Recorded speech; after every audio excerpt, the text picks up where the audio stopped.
بسم الله الرحمن الرحيم إن عدة الشهور عند الله 12 شهرا في كتاب الله يوم خلق السماوات والأرض منها 4 حرم ذلك الدين القيم فلا تظلموا فيهن أنفسكم وقاتلوا المشركين كافة كما يقاتلونكم كافة واعلموا أن الله مع المتقين. سبحان اللہ. پچھلی آیات کریمہ میں اللہ تبارک و تعالی نے مشرکین کے ساتھ قتال کا حکم دیا اور مشرکین کے بہت سارے جو غلط مسائل تھے ان کی نشاندہی فرمائی. ابھی یہ کل پرسوں کے درسوں میں یہودی اور نصرانی جو اہل کتاب کہلاتے ہیں ان کے متعلق جہاد کا حکم دیا اور ان کے غلط عقائد اور نظریات کو بیان فرمایا. ان کے ساتھ جہاد کا حکم، اگرچہ یہ ان کا دعویٰ ہے کہ ہم توحید کو مانتے ہیں، ان کا دعویٰ ہے کہ ہم یوم آخرت پر ایمان رکھتے ہیں، لیکن یہ ساتھ ساتھ اس کے کریم آقا علیہ السلام پر ایمان نہیں لاتے، قرآن کریم پر ایمان نہیں لاتے، اور ان کے پاس جو ان کا بچا کھچا دین تھا وہ بھی انہوں نے پیسے لے کر کے بدلنا شروع کر دیا. جہاں سے پیسے ملے انہوں نے حکم میں بدل دیا، حکم میں تبدیلی کر دی، اور اس تبدیلی کو وہ بڑا ہی آسان سمجھتے تھے. جی امیر لوگوں کو خوش کرنے کے لیے حکم اور بیان کر دیا، غریبوں جو کچھ نہیں دے سکتے تھے ان کے لیے حکم اور بیان کر دیا. یہ صرف انہی کے ہاں ہی نہیں تھا، یہ ہمارے ہاں بھی بہت زیادہ ہے. جی آپ دفتروں میں چلے جائیں، غریب بندہ جو ہے بیچارہ وہ باہر ہی کھڑا رہے گا، اسے لائن بنا کے کھڑا کیا جائے گا. جو امیر بندہ ہے فوراً جناب اس کی رسائی ہو جائے گی، فوراً کام ہوا اور وہ جاتا بنا. جی اسی طرح کر کے آپ یہ جو پیر ہیں اس طرح کے ان کے پاس آپ چلے جائیں، غریب چلا جائے تو اسے کہیں گے تو 25,000 مرتبہ بیٹھ کے یہاں لا حول ولا قوت الا باللہ پڑھ. امیر چلا گیا تو فوراً اس کی رسائی ہو جائے گی. یہی محلے میں ایک دوست ہیں، وہ ان کے ابا جی ایک بہت بڑے پیر کے مرید تھے. وہ کہتے ہیں کہ میں جب اس پیر کے پاس، ہمارے ابا جی جو ہیں وہ کہتے ہیں پیر صاحب کے پاس گئے، بیعت ہو گئے. بعد میں ایک بار ملنے کے لیے گئے تو پیر صاحب جو ہیں باہر بندے بیٹھے ہوئے تھے، جو بھی بندہ امیر آئے اسے فوراً اندر لے جائیں، پیر صاحب سے ملاقات ہو جائے اور واپس چلا جائے اپنا کام کروا کے. کہتے ہیں ہم غریب لوگ بیٹھے ہوئے تھے، ہم جب بھی کہیں کہ ہماری ملاقات کروا دو پیر صاحب سے تو یہی کہیں پیر صاحب آرام فرما رہے ہیں. جی تو یہ غریبوں کے لیے اور نظام، امیروں کے لیے اور نظام، یہ یہودیانہ طبیعت ہے، اور یہ ہمارے اندر در آئی ہے، ہمارے لوگوں میں آ گئی ہے. ہاں جی وہ غریب آ گیا ہے تو اسے ٹانگ دیا جائے، امیر آیا تو فوراً اسے شرف باریابی بخشا جائے. تو یہ کہ انتہائی کبھی حرکت ہے. جی یہ مناسب نہیں ہے.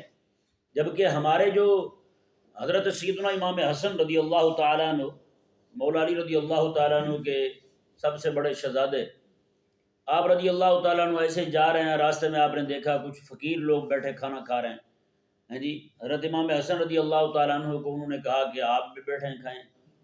امام حسن رضی اللہ تعالیٰ عنہ سواری پر جا رہے تھے، سواری سے فوراً نیچے اتر آئے اور وہ زمین پہ بیٹھے کھا رہے تھے، ان کے ساتھ بیٹھ گئے، زمین پہ بیٹھ گئے ان کے ساتھ. وہ کھانا کھانے لگے، خشک روٹیاں تھیں ان کے پاس، وہ کھانے لگے. اور ساتھ ہی آپ نے یہ بھی فرمایا میں اللہ تعالیٰ تکبر کرنے والوں کو پسند نہیں فرماتا. اب میں کہوں کہ میرا معیار نہیں ہے آپ کے ساتھ بیٹھنا، آپ کون اور ہم کون ہیں، یہ نہیں. اللہ اکبر کبیرہ. اس کے بعد جب ان کے ساتھ کھانا کھا لیا، چند لقمے کھا لیے، تو پھر آپ نے ان سب فقیروں کو فرمایا میں اب تمہاری دعوت ہے میرے گھر میں. جی ان سب کو لے کے اپنے گھر تشریف لاتے ہیں، ان کو پھر زبردست قسم کے کھانے کھلاتے ہیں. کھانے کھلانے کے بعد وہاں سے روانہ کرتے ہیں. حضرت میاں شیر محمد رحمہ اللہ، بڑا مشہور قصہ ہے آپ کا. آپ کے پاس کسی علاقے کے چودھری آئے زیارت کے لیے، پورا قبیلہ ہی آیا ہوا تھا، ساتھ ان کا خدمت گزار میراثی کام کرنے والے جو ہوتے ہیں، کامے جنہیں کہتے ہیں، وہ بھی ساتھ تھا. وہ جب آئے تو انہوں نے وہ اندر آ گئے، بیٹھ گئے. اسے باہر ہی بٹھا دیا۔ میاں صاحب نے کہا کہ روٹی جب کھانے لگے میں اسے بھی بلائیں اندر، انہوں نے کہا نہیں جی وہ تو کمی ہے، کام والا ہے وہ تو باہر ہی بیٹھے گا۔ آپ نے میں اچھا سب کو کھانا دے دیا اندر، اور خود ایک برتن میں روٹی رکھی اور اس کے ساتھ بیٹھ گئے۔ وہ بھی حیران ہوا، اس نے کہا حضور میں تو کمی ہوں، میں یار تیری میری ذات بدل ملتی ہے۔ انہوں نے کہا وہ کیسے؟ اس نے کہا تو بھی کمی ہے میں بھی کمی ہوں، حالانکہ میاں صاحب آ رہے تھے ہیں، اور میں تو بھی کمی ہے میں بھی کمی ہوں، ہماری ذات ملتی ہے آپس میں، وہ چودھری ہوں گے گھر ہوں گے لیکن میں اور تو دونوں کمی ہیں۔ اس نے کہا حضور میں تو ان کا کمی ہوں، آپ میں مدینے والے کا کمی ہوں، ہاں میں ان کے در کا کمی ہوں، میں ان کا کمی ہوں، ان کا کام کرتا ہوں۔ اللہ اکبر کبیرہ۔ تو یہ جب تک یہ بات تھی نا بزرگوں میں، ہاں جی اہل اللہ میں، وہ اہل اللہ ہوتے وہ ہیں جن میں یہ بات ہو، تو خانقاہیں جو ہیں خانقاہوں میں جانے والے لوگ جو ہیں وہ بھی وہاں سے کچھ لے کے آتے تھے۔ حضرت میاں صاحب رحمہ اللہ کے پاس نا کسی علاقے میں 5-6 چور تھے، چوری کرنے جا رہے تھے، راستے میں ان کو بھوک لگ گئی۔ انہوں نے ایک بندے کو کہا یار، انہوں نے کہا بھی چلتے ہیں میاں صاحب کا لنگر پکتا ہے یہاں پہ وہی لے آتے ہیں۔ ایک بندہ ان کا چھپا ہوا تھا وہیں پہ، اس نے کہا میں ادھر ہی رکتا ہوں، سامان کے پاس ٹھہرتا ہوں، تم جاؤ اور لنگر لے آؤ۔ وہ جب آئے تو لائن بنی ہوئی تھی، تو میاں صاحب رحمہ اللہ کھڑے تھے لنگر بانٹ رہے تھے، تو آپ فرمانے لگے یار ان کا ایک بندہ پیچھے چھپا ہوا ہے جو چوری کیا نا سامان اس کے پاس، اس کا بھی دے دو، سبحان اللہ، نہیں اس کا بھی دے دو، اسے بندہ ان کا پیچھے چھپا ہوا ہے۔ بہرحال جیسے انہوں نے سنا فوراً ان کی قائے بدل گئی۔ ہاں جی اللہ اکبر کبیرہ کہ اہل اللہ جو ہیں وہ اس طرح کر کے تربیت فرماتے ہیں۔ تو ایک بندہ جو ہے نا وہ رافضی تھا، بڑی بڑی مونچھیں اس کی ہیں، آپ رحمہ اللہ نے اسے مونچھیں پکڑ لی، اس کی مونچھیں پکڑ کے میں ہاں بھی تیرا نام کیا ہے؟ اس نے کہا یہ نام ہے۔ میں نہیں ایک گل صحیح نہیں ہے، ہیں جی بس اتنا فرمایا، آپ نے مونچھیں تھوڑی پکڑ کے کھینچی، وہی بندہ جو ہے اس پہ ایسی وجدانی کیفیت طاری ہوئی، ہیں جی اپنا حواس کھو بیٹھا، جنگل کی طرف بھاگ گیا، کئی دنوں کے بعد واپس آیا، سنی ہو کے مسلمان ہو گیا، حضور کا غلام۔ ہاں جی تو اس طرح کر کے ہمارے جو بزرگ تھے خانقاہیں، جب ان کے اندر آنے والوں میں فرق نہیں کیا جاتا تھا تو پھر یہ حال ہوتا تھا، لوگوں کی اصلاح ہوتی تھی۔ جب بیٹھنے والا خود مرشد جو ہے پیر کامل جو ہے وہ خود کے اندر سے پلیت ہو تو تربیت کیا ہونی ہے، اصلاح کیا ہونی ہے؟ ہاں جی اسی چیز کو اسلام مٹانے آیا ہے، اسی چیز کو اسلام ختم کرنے آیا ہے کہ یہ نہ ہو کہ جناب آپ منہ دیکھ کے بات کریں، منہ دیکھ کے آپ عزت بخشیں۔ ہونا تو یہ چاہیے کہ غریب جو ہیں ان پر زیادہ دست شفقت رکھا جائے۔ ہیں جی میاں میر رحمہ اللہ کے پاس جب مغل بادشاہ آیا نا، مغل بادشاہ آیا تو آپ کے خانقاہ کے باہر کتا گھوم رہا تھا، ہیں جی اس نے کہا آپ کو فقیر بھی کتے رکھتے ہیں؟ میں کتے اس لیے رکھتے ہیں کوئی دنیا کا کتا نہ آ جائے۔ ہیں جی بتائیں آج کے پیروں میں ہمت ہے ایسا جواب دینے کی؟ کسی پیر کسی وزیر کو کسی حکمران کو ایسا جواب دینے کی ہمت ہے؟ یہ تو جناب دم مارتے پھرتے ہوتے ہیں ایسے لوگ جب آ جائیں ان کے پاس۔ تو نہیں جی یہ ضروری ہے کہ ہمارے ہاں دیکھیں علماء سیر نے، بعض علماء نے یہ بات لکھی ہے، کریمہ کا صلی اللہ علیہ وآلہ وسلم جس رات معراج پہ گئے، اس رات اس کے بعد جو ہے دوسرے دن ایک لونڈی کو دیکھا، کسی کی لونڈی تھی وہ رو رہی تھی، ہیں جی وہ رو رہی تھی۔ کریمہ کا صلی اللہ علیہ وسلم نے اس سے پوچھا کہ رو کیوں رہی ہے؟ اس نے کہا کہ میں آٹا لینے کے لیے آئی تھی اپنے مالک کا، آقا کا، تو وہ پیسے جو ہے نا وہ گم گئے مجھ سے، پیسے کھو بیٹھی ہوں اس لیے رونا آ رہا ہے، جاؤں گی تو مارے گا۔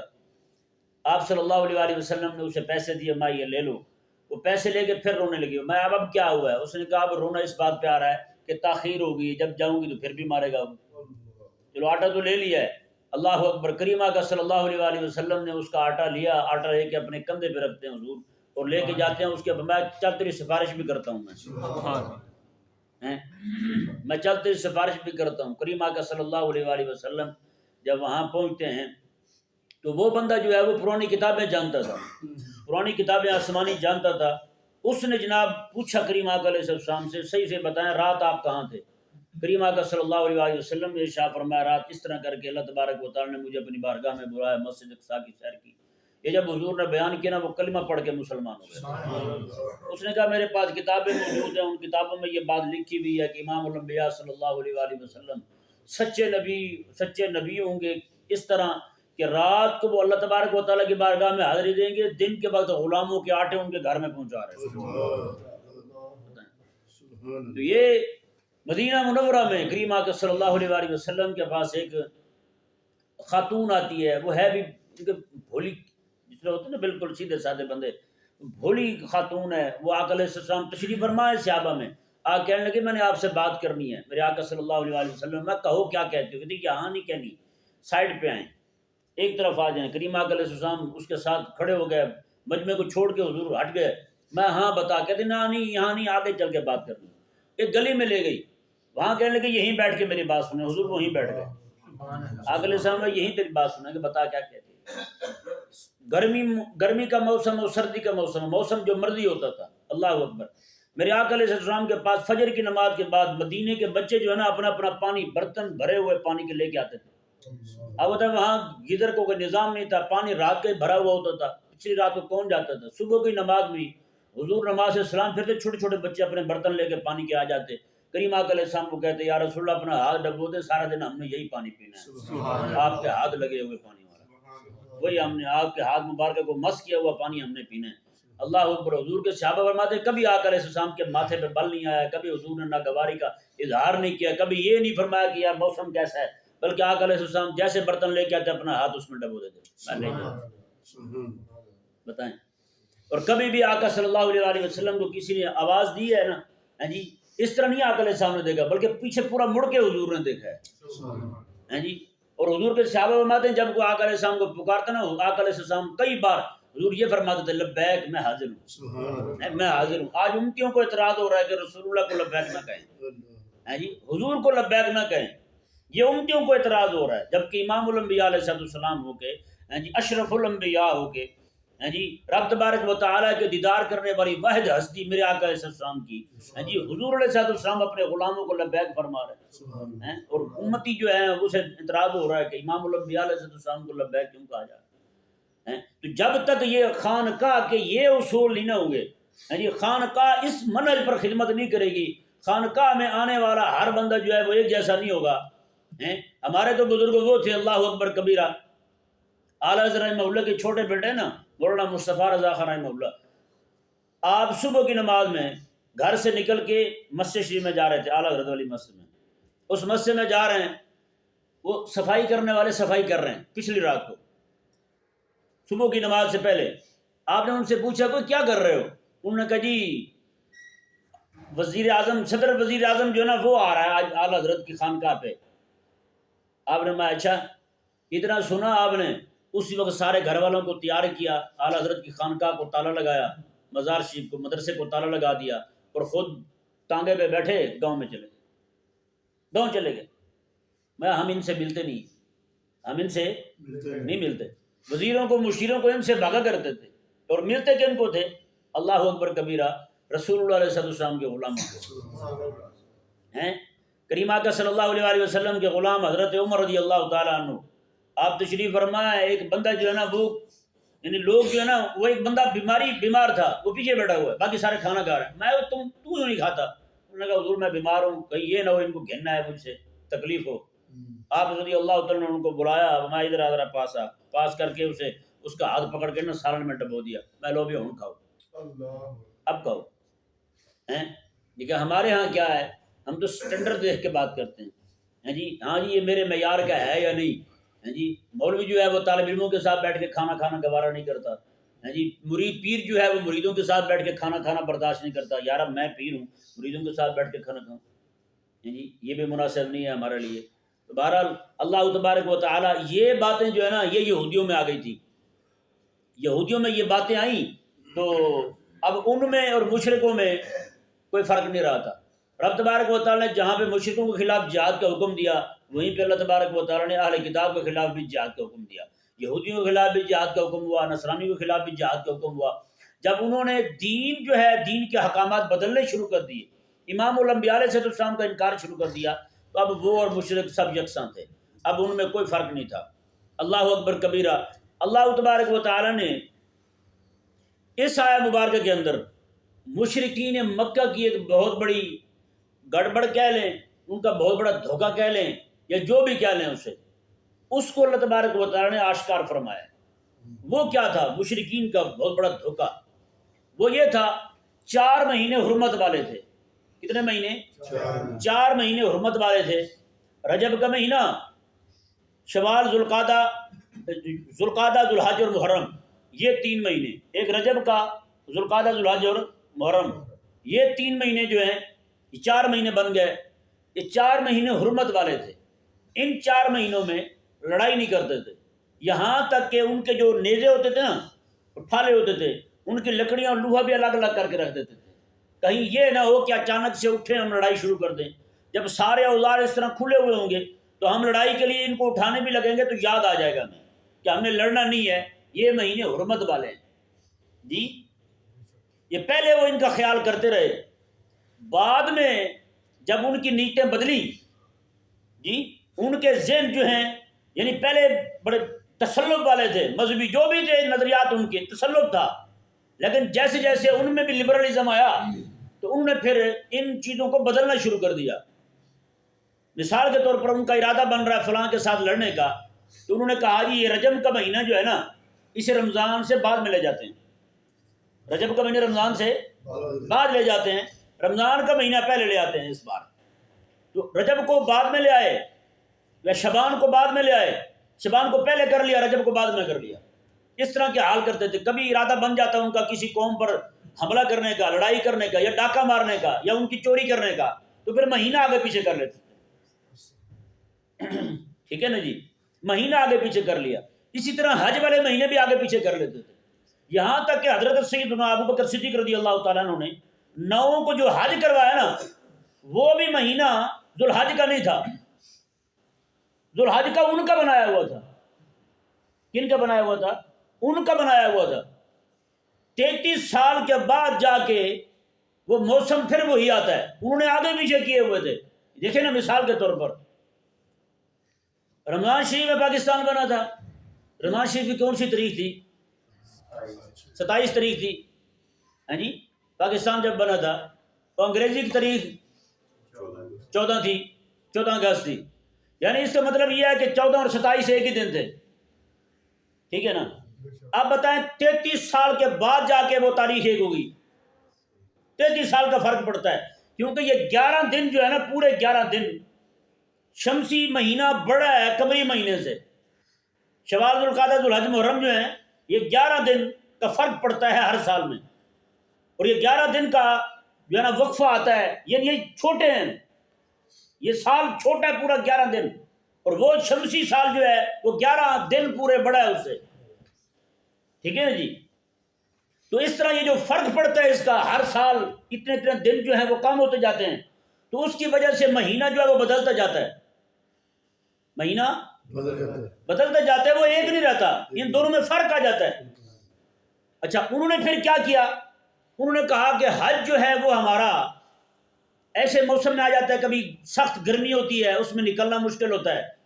انہوں نے جیسے ہمارے ہاں جون، جولائی، اگست جو ہیں یہ کس موسم کے مہینے ہوتے ہیں؟ گرمی کے ہوتے ہیں. اور دسمبر، جنوری یہ سردی کے ہوتے ہیں. اب انہوں نے کیا کیا؟ انہوں نے حج کے جو دن تھے نا، حج کے مہینے، وہ انہوں نے انگریزی کے حساب سے فٹ کر دیے. مطلب شمسی حساب سے، شمسی حساب کے ساتھ جوڑ دیے تاکہ ٹھنڈے میٹھے موسم میں حج کیا جائے. موسم جو ہے وہ زیادہ گرمی والا نہ ہو، باہر نکلنے میں دقت نہ ہو. جی، یہ حکم جو ہے وہ بدلا جا رہا ہے. وہ حرمت والے مہینے جو عند اللہ مقرر تھے، اور یہی حرمت والے مہینے تھے ابراہیم علیہ السلام کے زمانے میں، اور یہی اللہ تبارک و تعالیٰ کی کتابوں میں بیان ہوا تھا. اور یہی جو کچھ تھا، یعنی کہ 12 مہینے، یہ تو اللہ تبارک و تعالیٰ نے خود قرآن میں فرما دیا اسی آیت مبارکہ میں کہ اللہ کے ہاں مہینے 12 ہیں. اللہ کے ہاں کتنے مہینے؟ 12 مہینے. یہ قرآن کا فیصلہ ہے. مہینے کو نہ کم کر سکتے نہ بڑھا سکتے ہیں. مہینے اتنے ہی رہیں گے. ٹھیک ہے نا جی. تو یہ اب انہوں نے کیا کیا، یہ یعنی کہ رمضان حج جو تھا انہوں نے اسے موسم کے حساب سے جوڑ دیا. کیا کیا اس حساب سے کیا جائے. اس لیے میرے آقا صلی اللہ علیہ وسلم نے حج والے دن جو حضور نے خطبہ ارشاد فرمایا، اس خطبے میں بطور خاص حضور نے پوچھا صحابہ سے، میں یہ کون سا مہینہ ہے؟ پوچھا جی فلاں مہینہ ہے. فرمایا کہ یہ کون سا دن ہے؟ یہ فلاں دن ہے. یہ کون سا مقام ہے؟ یہ فلاں مقام ہے. آقا علیہ السلام نے قد استدارا، حضور نے فرمایا کہ یہ زمانہ جو ہے یہ بدلتا رہتا ہے، میں آج جو ہے حضور نے فرمایا کہ آج جو ہے اپنی اصلی حالت پر آ گیا ہے، یعنی وہ والا مہینہ جو ہے وہ 33 سال کے بعد وہ اسی وقت پہ آیا تھا جو وقت بنتا تھا۔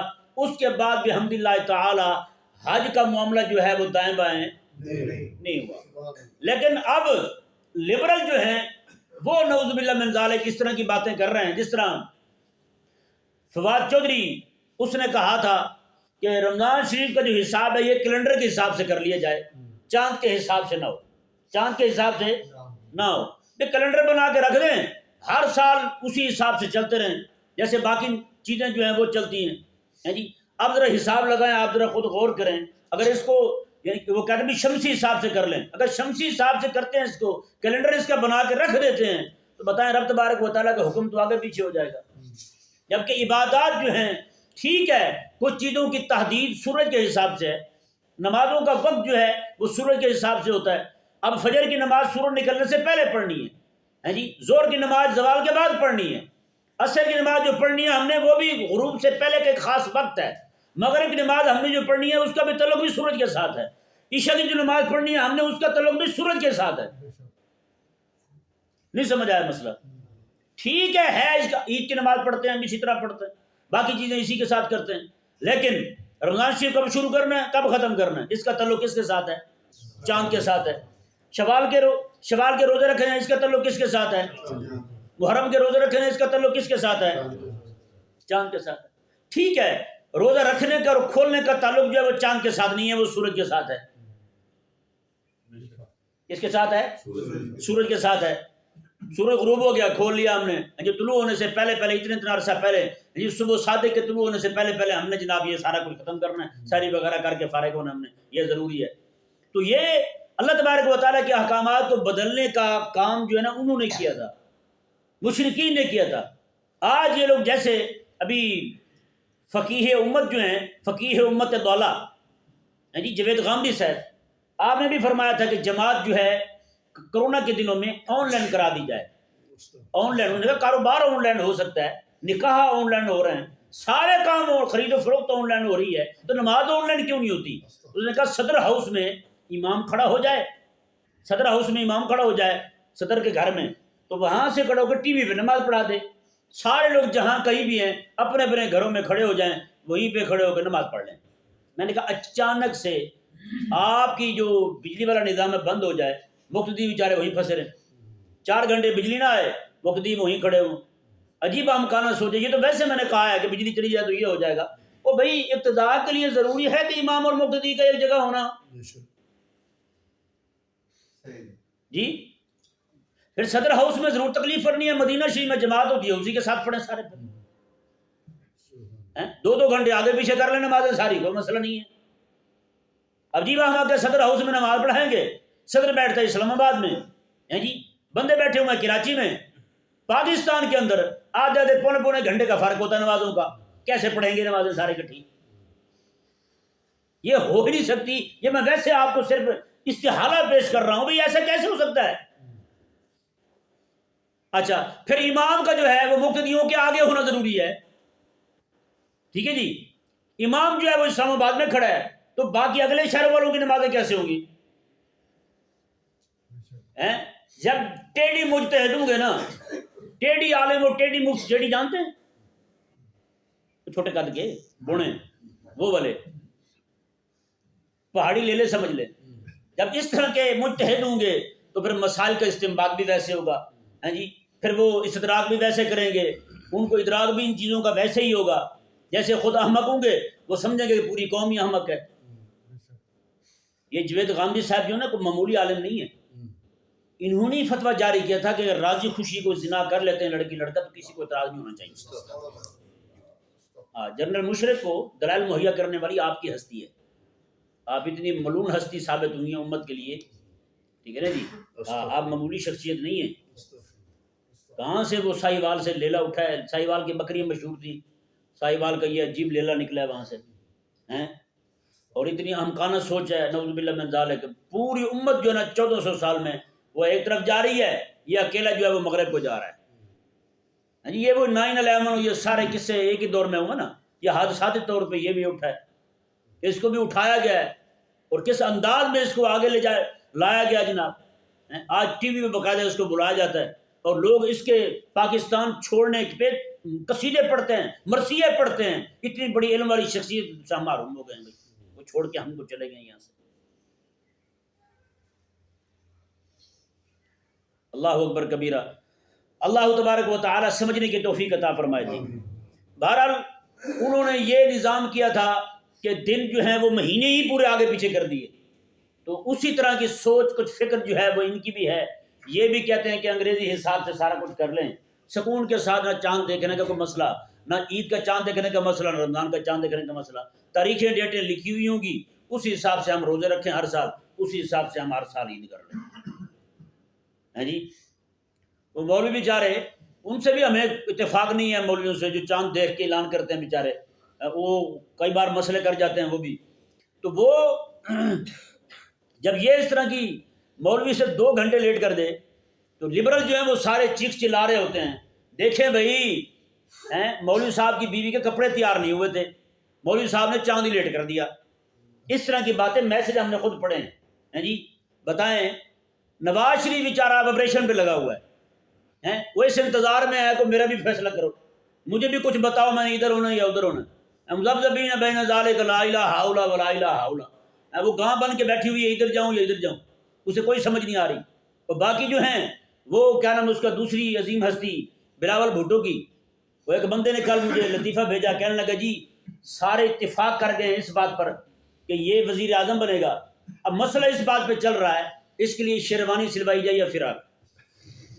طبیعت آپ کی جو ہے نا وہ ایسی ہے, اس لیے آپ کا مزاج دیکھ کے انہوں نے یہ بات کی ہے.